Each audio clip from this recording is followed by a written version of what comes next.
I spoke at a lot of different places and everything over the last few weeks, and I knew I had this schedule, and because the flights were just all messed up because things were overlapped, and I was speaking in the middle of Indiana in a cornfield one time, and I was in Nashville the night before, and had to go to Kansas City for this past weekend, and I was coming back this way, and I just said, hey, I'm coming through St. Louis. And he says, yeah, we're doing a series and on identity. And so how about if we'll have you do one of those messages? And I'm thinking, great, man, I can do servant, I can do citizenship. I've done a lot on this stuff. And he goes, yeah, we'll have you do the bride. And I'm like, thanks a lot. And I knew, because I was a pastor for some, I knew exactly what he was doing. You know, he's like, yes, I have interceded for 24 hours. I fasted, and the Lord said you're supposed to do the bride. I'm like, yeah, whatever. The bride, really? But you're in this series on identity, and moving us from identity is a big issue in culture right now.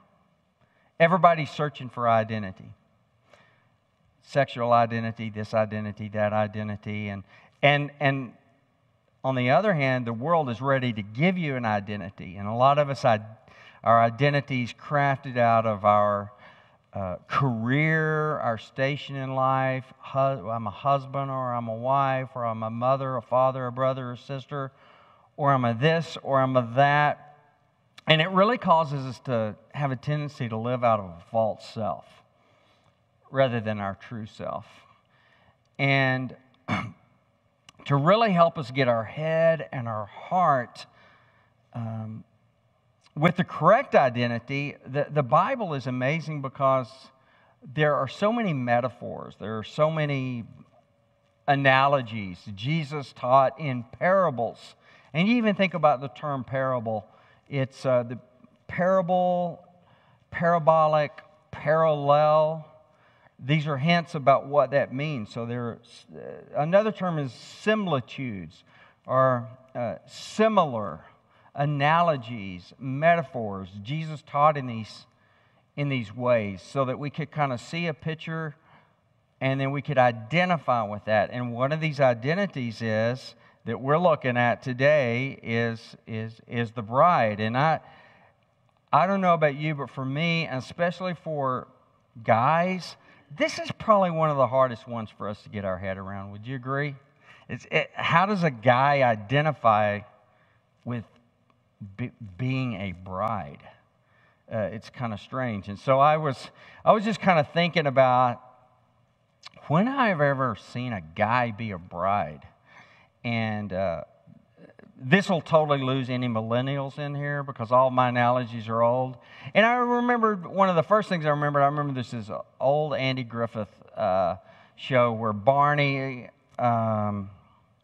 Fife has to actually play the role of a bride. And he dressed up in he's got the wedding gown on and everything. So I remember that. And then I remembered in the 90s, Dennis Rodman. Anybody remember Dennis Rodman? Remember when he married himself? Which I don't know, It seems almost culturally appropriate now. It seems normal now, but he was ahead of his time. And, Dennis Rodman, this giant basketball player, he's he's got a wedding gown and the veil and everything. And I'm like, I don't think that's what the Lord was talking about when he said that we're to be the bride. But for the Jewish people, what's really interesting, the Jewish people, they would have had no problem getting their heads around this concept of the bride. And so there's a text here that we want to read first. Just kind of soak this in. Towards the end of Revelation. And he says, let us rejoice and be glad and give him glory, for the wedding of the Lamb has come, and his bride has made herself ready. Fine linen, bright and clean, was given her to wear. Fine linen stands for the righteous acts of God's holy people. Then the angel said to me, write this, blessed are those who are invited to the wedding supper of the Lamb. And he added, these are the true words of God. So this is once again, towards the end of Revelation. So if we were to kind of imagine in the book of Revelation, which Revelation is one of the, it's the book in the New Testament that people avoid because it, quote, seems confusing and yada, yada, yada, and a lot could be said about it. And we're not teaching on Revelation today. But it is a picture of the church. It is a picture, and it's a beautiful picture. And it's not supposed to be a picture that scares us. It's a picture that gives us hope, that gives hope to the persecuted church. That's when it was written.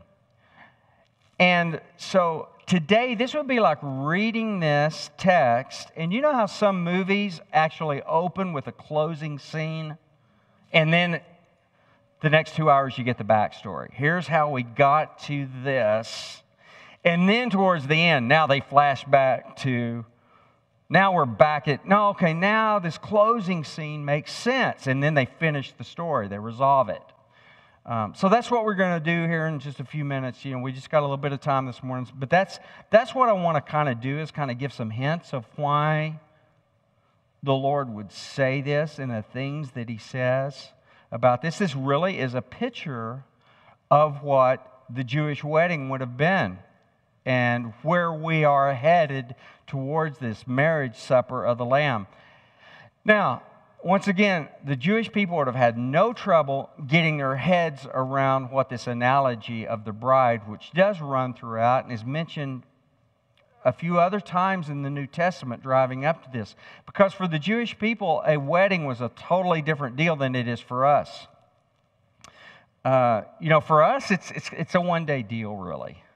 Especially for men. Especially for fathers, right?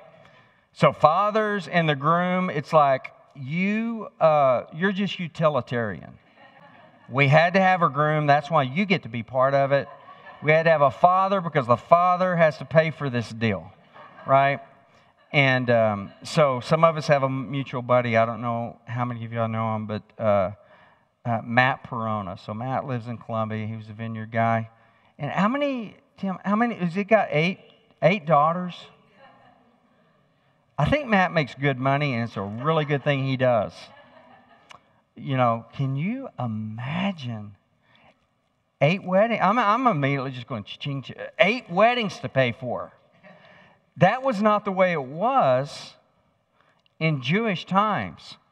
Because actually it was the father of the groom that had to fork up a lot of money to get this to actually pay what was called the bridal price. That was a good system.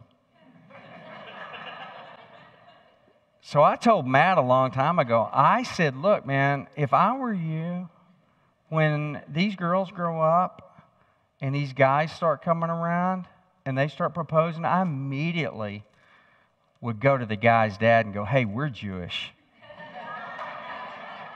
Just want you to know, I'm a Jew for Jesus. So we actually have this tradition that's actually, it kind of goes the other way. I'm like, man, you could have retired early on what they would have had to buck up for 8 girls, man. So I think we need to bring this back. But that's the deal, is that in Jewish times, there was what was called the bride price. And so the father of the groom not only had to come forward with enough money for his son to be able to build a home and prepare a home for this bride, but he actually had to pay for the bride to come into the family too. And of course, we're all familiar. This is exactly what Paul means when he says in 1 Corinthians 6:20, he said, you are bought with a price. He was speaking of the bride price because right before that, and just a few verses before that, he's talking about keeping ourselves pure, avoiding fornication, so on and so forth. And immediately the hearers, the Jewish believers would immediately have known of what he's talking about, that he's talking about the bridal price. But once again, the father of the bride has to do 2 things. He has to pay the price, and then, or today, the typical, and I had to do this twice, so we have $2. I had to pay for the wedding and then walk her down the aisle and then supposed to sit down and shut up. right? But now what we did was with our daughters, so I did the weddings for both our daughters. So I walked my daughter down the aisle. Her grandfather, the grandfather, started the service, and then I switched places with him. And then I babbled my way through the rest of the wedding, trying to hold back, trying to hold on, trying to hold myself together, and do the ceremonies. I'm giving my daughter away immediately. So, out of my mouth is coming a wedding ceremony. In my head, I'm like thinking, okay, are the Cardinals going to make the World Series this year? Are they going anything could think of just not to fall apart, right? That's kind of the job of a father of the bride today. But once again, different with the Jewish. You're paying this bridal price. Now, and these are the hints of some of these verses that come forward. Paul's, once again, he's pointing back to the Jewish wedding. He's pointing back to the bride when he speaks this very familiar verse to us. And he says, I am jealous for you with a godly jealousy. I promised you to one husband, to Christ, so that I might present you as a virgin to him. So the process for the Jewish wedding was at least a 1-year process.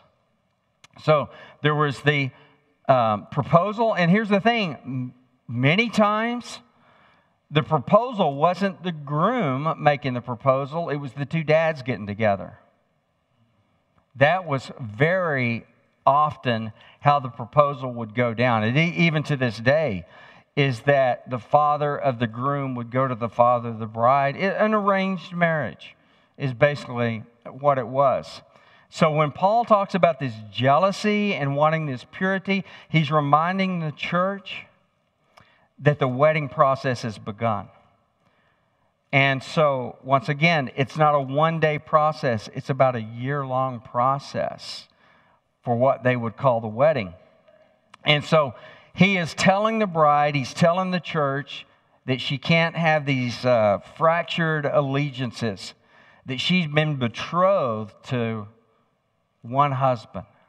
This was the conundrum for Joseph with Mary.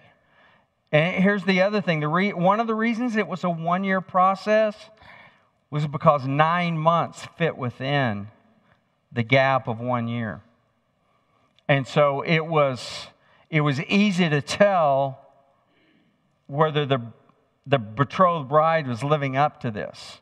And so this was the big conundrum for Joseph. And I don't think Joseph gets enough credit. And I'm serious. I'm not saying that to be funny or anything. I think Joseph is pretty amazing. He hung in there, right? Of course, if you have an angel visit you, that kind of helps, right? That should help.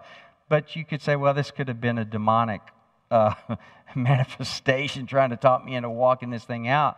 But this was a completely scandalous thing, for Mary to become pregnant during this betrothal period, during this one-year period. This was huge for the Jewish people. And so Paul, when he's writing scriptures like this, it's not scriptures, it's not in a Bible, it's in a letter.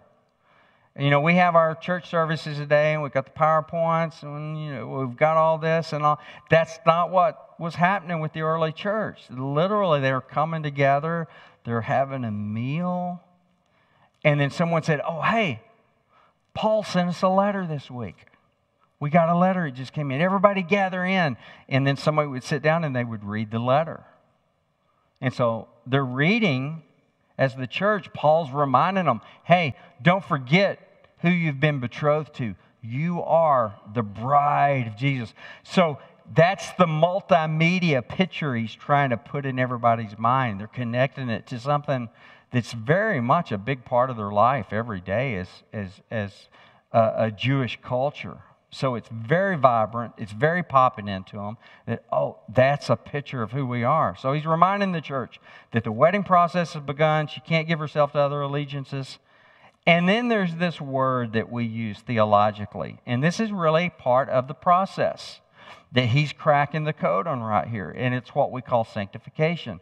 Now, sanctification, this is all part of this preparation that we are in right now as we're waiting for that great wedding supper the actual ceremony where the bride and the groom are joined in finality for once and forever, which is that Revelation text. So we're in this preparation time right now when Jesus says, I go away to prepare a place for you. And he says, in my Father's house are many rooms. That was wedding language he was giving. That was betrothal language. He's speaking to us as the bride and saying, we're in that 1 year period right now. I'm going to prepare the home, because that's exactly what the groom would do. He'd go build a house for his bride. I built 2 out of the last 3 houses that we have. Sherry and I'll celebrate 38 years of marriage in June. And I couldn't build anything when we first got married. I didn't even know which end of a screwdriver to hold on to. But something happened along the way, and I think we built church buildings, and we had carpenters, and I learned more than I wanted to know and got fascinated by it. So I actually built my bride a couple of houses later in our life. And the one that we live in right now, we were in it 3 weeks, and we're up in Florida, and we were in it 3 weeks and got hit by the 3rd most fierce hurricane that's ever been in recorded history to hit America, Hurricane Michael in 2018. And I just remember I had to go through, I had built a house outside of St. Louis 20-something years ago in an unincorporated area north of Troy, Missouri. Unincorporated county, no codes, none of that. Go do what you want to do. But thankfully, I did build it to code, because I thought, well, I'll probably sell it sometime, and I want to actually be able to sell it. So when we go to Florida, the codes are totally different because of hurricanes. And I'm reading all this code book, this major manuals of code, trying to figure my way out, and everything is so different. And I'm having to put all these crazy threaded rods every 8 feet and every 6 inches within windows and doors. Basically, you tie the entire structure down to the foundation through these threaded rods. They're everywhere, all throughout the house. And I spent 3 weeks drilling through concrete foundation that we poured to be able to tie all this stuff in. I was so mad. I hated that code. I may have said some words I shouldn't have said about that code and about the inspector and all that. But we caught ourselves in this hurricane because it had built up so fast. I'm from Texas. I never experienced a hurricane. And so this hurricane, they said it's going to be like a Cat 1. It's going to be fine. No big deal. I asked everybody that knew. They go, we'll be fine. Just stay at the house. And in 12 hours from 10 o'clock that night to the next morning, it went from a Cat 1 to a Cat 5. So we end up riding this thing out. And so 140 to 150 mile an hour winds for 4 straight hours. And never heard any sound like it in my life. And I've built this house that I've got my bride in. And I'm praying this sucker stands up, man. I am hoping this thing makes it through. About 6 o'clock that evening, things got down to about 60 miles an hour. And I was like, I got to go out and see what we got left. The house stood. It didn't really even creak. Or I was like, wow, this is pretty good. And I walked out, and it was like we had 5 acres. It was like a nuclear bomb had gone off.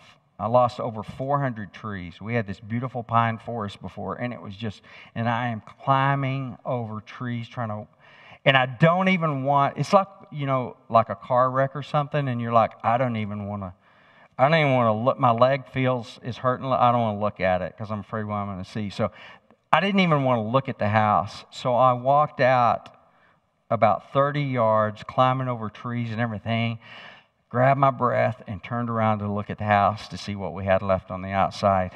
And she was sitting there perfect. The metal roof I'd put on didn't look like anything had happened. And I was like, well, at least we have that. And I was very happy, as I had prepared this home according to the code. And these were things that Paul had said, even about the way a master builder should build a house according to the code of the lead carpenter. So the groom goes and builds and prepares this place. And here's the thing about it. The Lord Jesus, we have this tendency to think that heaven is way out there. It's way up there. It's hard to get our heads around heaven, but heaven is just another dimension. And this is why Jesus was able to say, the kingdom is at hand. It's within reach. It's a different dimension that you step into. And a big part of what He's preparing us for is not just out there, it's a foretaste. I mean, as you vineyardites have heard for years and years, it's the now and the not yet. Amen? So you get to constantly kind of get this foretaste of it. But I think we formalize it so too much.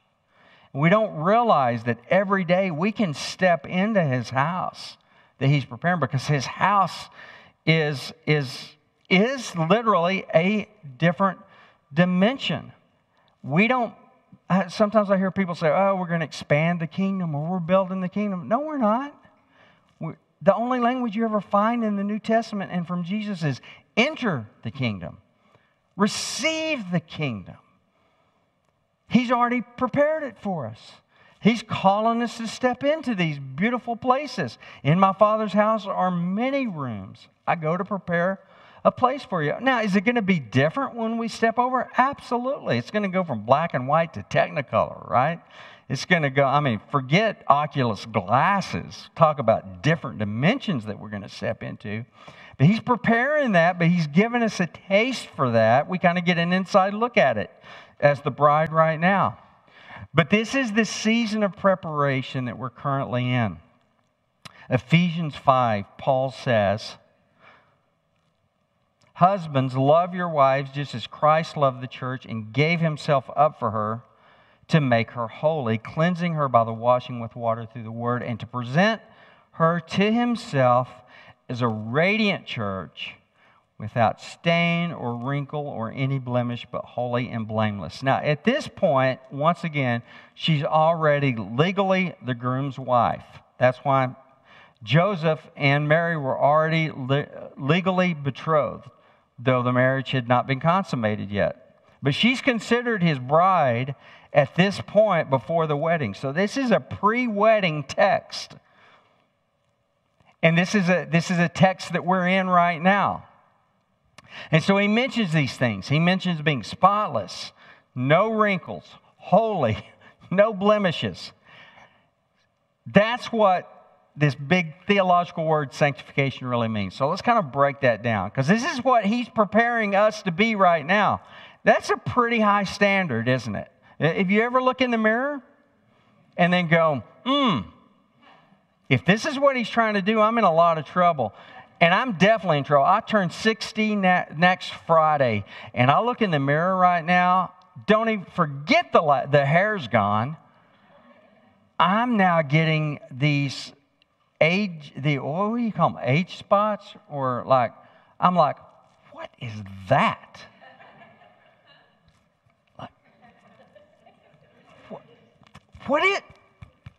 And what's that one? What's that one? What's that one? It's these spots. No wrinkles. I'm like, what's that right there? What? I didn't used to have that. So she's not aging, right? She's not needing Botox to get there. That's not what He's calling for us to, all this false perfection and everything. This is this inward stuff. Spotless, no wrinkles, holy, which holy just freaks us out. I grew up, spent a lot of time in the Nazarene church with my grandparents, which it's a holiness background. And so it's like, you got to be sanctified. You got to be set apart. And that's really what it means. The word just means set apart. I've set myself aside for my groom. No other lovers. Not giving myself to any others, to any other system, any false system. I'm for Him. I'm giving myself for Him. No blemishes. Well, if you remember, and we'll need to look at the text again, let's just remind ourselves, Revelation 19, and this is the NIV. I don't always use the NIV. I actually don't use the NIV much, but one of the things I liked about the way that this translation did it was you see that parenthetical sentence right in the middle. After it says, the Lamb has come and His bride has made herself ready. Fine linen, bright and clean, was given her to wear. And then He interprets it for us. And He says, oh, fine linen stands for the righteous acts of God's holy people. Now, the reason I think that when we look at the no spots, no wrinkles, no blemishes, holy, that Paul calls for in that Ephesians 5 text, and that's really what this is pointing to right here, when he says that she has clothed herself in fine linen. That's where we are right now. That's where we are as the church right now. We are to be back in that bridal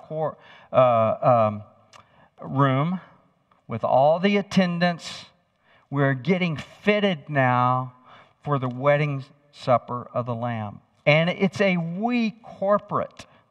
It's not just a we. And this is where, guys, this can help us a little bit. Once again, getting our head around being a bride. No, it's we corporately are the bride. This is one of the problems that happens in a lot of reading of the New Testament. Is so often we read it as individuals when those letters were written to the church corporately. This is what brings us all together. And listen, as a family of God right here, can we be honest? I mean, I'm a guy that just puts it on the table. Can we be honest about the evangelical church right now in 2024 America? We're not living up to this very well. Is that fair to say? Hey, we're family. We ought to be able to talk about our own family. You got a weird uncle or something, you're like, Uncle Eddie, man, he's a kind of a weirdo, but we love him. Thankful we just see him at Christmas, but he's my Uncle Eddie. He may be weird, but he's my weird uncle. Okay. The church of today has really not put her best foot forward. I think we have to agree with that. And so, in other words, Dave and I were talking about this morning. Years ago, my wife and I had just become empty nesters, and we moved into a new neighborhood in Kansas City, and didn't know anybody. We moved into this very historic neighborhood. Any of you that are from Kansas City, you know of the Plaza. We were right just south of the Plaza in this historic neighborhood called Brookside. We were there 5 or 6 days, and one morning the doorbell rings, and I go to answer the door. My wife is she's still unloading boxes, setting her kitchen up. I open the door. There's this young lady there with flaming red hair, big smile on her face. And I open the door, I say, good morning. And she looks at me, she said, hi, my name's Hillary. I live across the street. I hate effing evangelicals. And she didn't say, she filled it in, okay? And she smiled, big smile, and turned around and said, have a good day, and went back across the street. That's normal, right? I mean, that's happened to you. Literally, I was like Fred Sanford. Once again, millennials, look it up, but I was like, I staggered into the kitchen, and Sherry's setting the kitchen up. She goes, who was that? She's all happy. We've moved into the neighborhood. This is great. Who was that? I said, I think that was the neighborhood welcoming committee. And I told her, I said, what do you do? Well, come to find out, long story short, I had to find all this whole backstory out later, that the neighbor directly across, we lived right at the corner of Four Corners. Right across the street from us was a couple of guys, Doug and Troy, that had lived there for a long time. And Doug was he was the neighborhood watch head scout, and he took his job real seriously. He had binoculars. He used the binoculars. And come to find out, he had gone down to the county courthouse, the Jackson County Courthouse, pulled all the paperwork on our house to find out who we were. And so he did all this research, and he finds out that I had been a pastor. I'm like this writer, evangelical dude or whatever. And this was like one of the few blue, neighborhoods. And he was horrified that some evangelical guy had moved in. And he and Hillary had known each other 20 years. And he runs down there and says, "Hey, evangelicals moved in across the street." And she's like, "Well, we'll just go ahead and mark the corner post."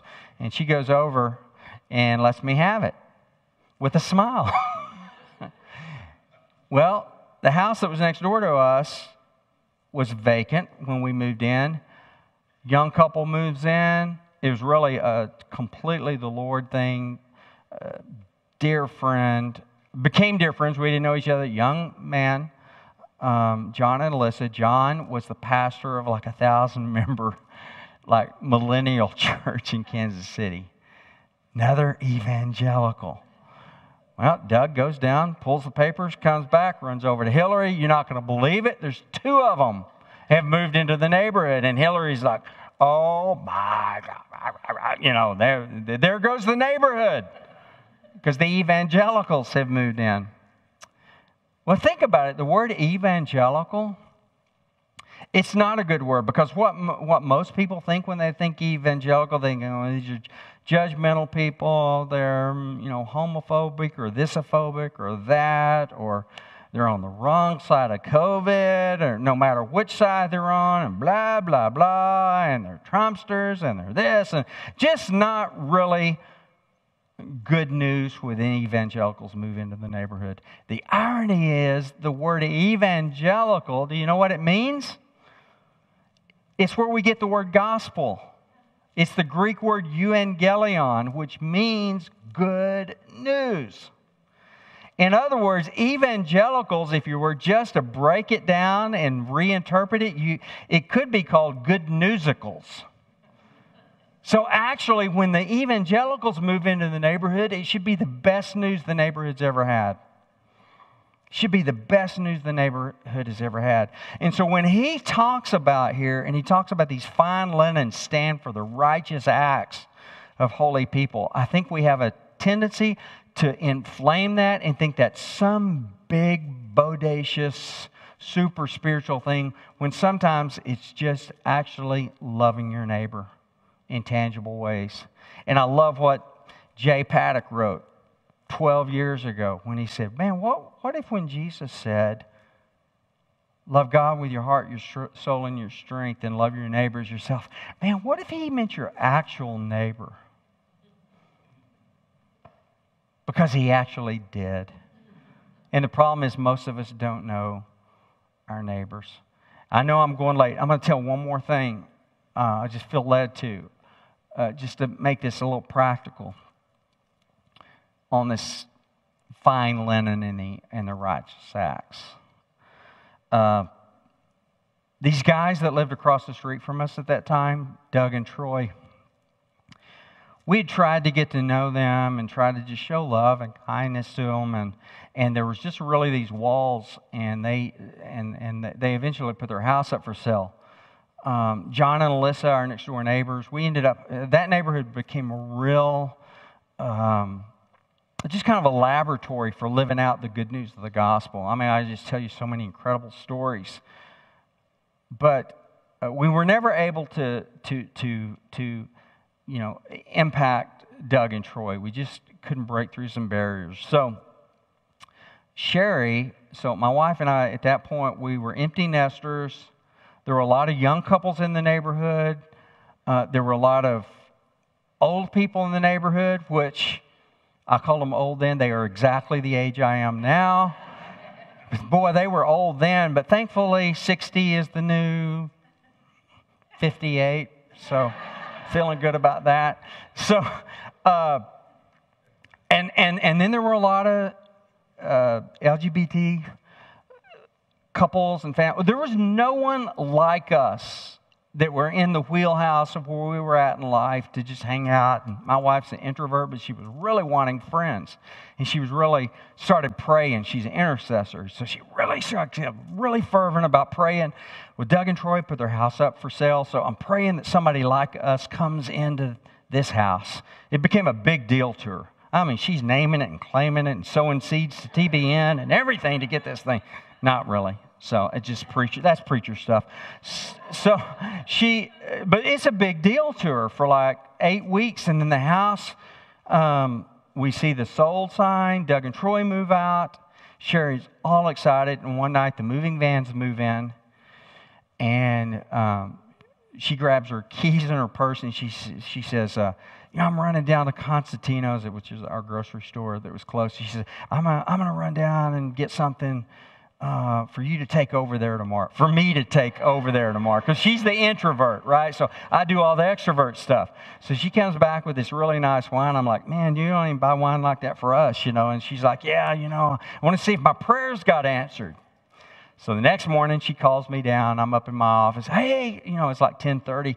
Hey, come down here and here, go, And so I'm like, okay. So I walk across the street with this bottle of wine, ring the doorbell. It's like 10:30 in the morning, and this guy answers the door. He's probably in his mid-60s. He's got a little ponytail and a little earring. Well, first of all, I'm like, yeah, I don't know if Sherry's prayers got exactly answered. I'm not, and, I welcome me in the neighborhood, introduce myself. And, it's just, he's smiling. He's so grateful. Oh, it's so kind of you guys to welcome us. And then he just kind of looks back, but nobody's there. But he says, oh, I wish my partner was here to meet you. And then I'm like, yeah, I don't think Sherry's gotten her prayers answered. Just the way he said my partner, he didn't say my wife. And then he said, Richard works for Delta. He's in London right now. He's gone a lot. And I was like, yeah, give me the wine back, So, but then we start talking. We're still talking. And he makes a statement. He says, Richard's in London. And he said, but I'm retired. And I said, so obvious. I'm like, oh, well, what did you do? And he says, oh, I was an IRS agent for 37 years. Yeah, it's weird because you immediately feel like, are you spying on me right now? Are you? But anyway, he said I was an IRS agent for 37 years, but now I'm retired. Da da da da. And then he throws it back at me, which I know I travel enough. I can be having a great talk with somebody in an airplane or whatever. And then they ask me what I do, and the thing can go real south. Especially if they've been dropping F-bombs for the last 2 hours. Then they go, oh, or they get real quiet, or they're like, oh yeah, I love the God stuff, or whatever. So I just have created this system that I try to avoid telling somebody what I do if I feel like that it might be off-putting or whatever. So he said, what do you do? And so my first card that I will play, I say, well, I work for a nonprofit. And I'm hoping we can talk about the Royals or the Chiefs or something at that point. But he goes, oh, really? What sector? And I'm like, I'm going to pull card B out. And so I say, community transformation. That's what we focus on, is community transformation. And then he goes, oh, fascinating. Tell me more. He's an auditor. So, of course, he's going to be asking for more. So, at this point, I'm just like, yeah, I got to tell him. So, I said, well, I was a pastor for 20 years, and and when I got to that, that's all I got out. I was a pastor for 20 years, and now a smile dropped off his face.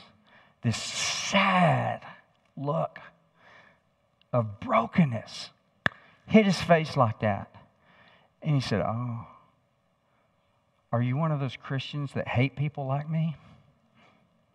And man, my heart was just dropping. And literally, it was like a nanosecond.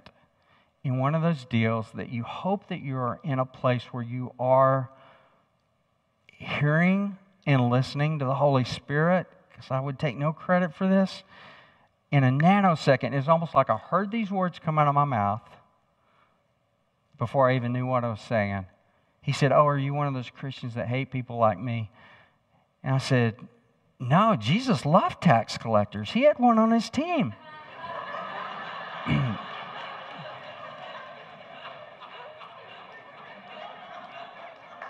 And this really happened. This isn't preaching, okay? This really happened. And when that happened, he was stunned. I was stunned. And I remember, like, when I was a young teenager and bought my first car, and my dad took me out to buy a car, and he was like going, "Look, once it's going on the negotiations, the next guy that speaks loses." So I just stood there and looked at him. And I wasn't smiling. I was just kind of like, and he looked at me, and it was like 45 seconds of dead silence. And it felt like 2 minutes. And I'm like, inside, I'm like, I'm not saying, I am leaving on a high note if I have to. I am not saying another word. And he looked at me, and it was, it was like Clint Eastwood and a gunfighter. And all of a sudden, this huge grin comes on his face. And he literally bent over and slapped his leg and belly laughed. And he said, "Okay, that's good enough for me." What happened there was a resetting of the narrative. And what the Holy Spirit was doing was saying, this is not about that. This is about the goodness and love and acceptance of God on a human level and what the Lord wants to do. Come to find out, Bill was dying of cancer at that moment. He would be gone in about 20 months. He was very lonely. He didn't know what to do with himself. And one of the things that we had done, I'll call it weaving the neighborhood, is we got to know more and more neighbors and their needs and everything. I remember one day, and I'm going to close with this, but I remember one day I was down with Hillary, who had become a really good friend, and there's a whole other story to that, that had welcomed us to the neighborhood. She'd been won over. We gave her a pink Bible with her name on it in gold. So that took a while to get to that story. But I'm with Hillary and 2 or 3 other neighbors on a Saturday morning. It's first week of April, and we're talking with Stephanie, who was a single mom, struggling financially in every which way. And she just mentioned, "Oh, I got to get my taxes done in a week or so, and I don't even know where I'm going to come up with the money to pay the somebody to prepare my taxes." And it was just a deal. Well, my first thought was, Bill, IRS guy. 37 years. And so I said, "Hey, Stephanie, I think I know someone that might be able to help you on that." And she's like, "Oh, that would be such a blessing because I'm barely making it right now." So after we left, I head home, and I thought, well, I'm just going to go over to Bill's house, ring the doorbell. I tell him very quickly about Stephanie, and I don't even get to say, "Would you?" He goes, "Oh, I'd love to do her taxes. I'd be more than happy to do that." He's lonely. And I said, "Well, hey, I'll text you her phone number." And he goes, "Well, what are you doing now?" And I go, "Nothing." He goes, "Can we go down there?" I mean, he wanted to do this so bad. Take him down. I introduce him to Stephanie. He goes, "Sweetheart, I'd be happy to do your taxes." She starts crying. Bill starts crying. I start crying. I'm like, this is ridiculous. But this is just loving your neighbors. This is fine linens, folks. Don't make these righteous acts anything bigger than it has to be. It's the goodness of God. This is what it means to be salt and light. And a big part, most people don't think of the proactivity of good works, which the Scripture talks a lot about good works, as realizing how important this is to our preparation as the bride of Christ, and how much the world needs the goodness of the evangelicals today and the bride of Christ to shine right now. It's one of the best gifts the Lord has given to us, and it's one of the big things He wants us to move through in our neighborhoods and the places we live, work, play, hang out. This is part of getting rid of those spots, wrinkles, blemishes. This is part of being set aside for Him, and it really is a big part of our identity. Amen.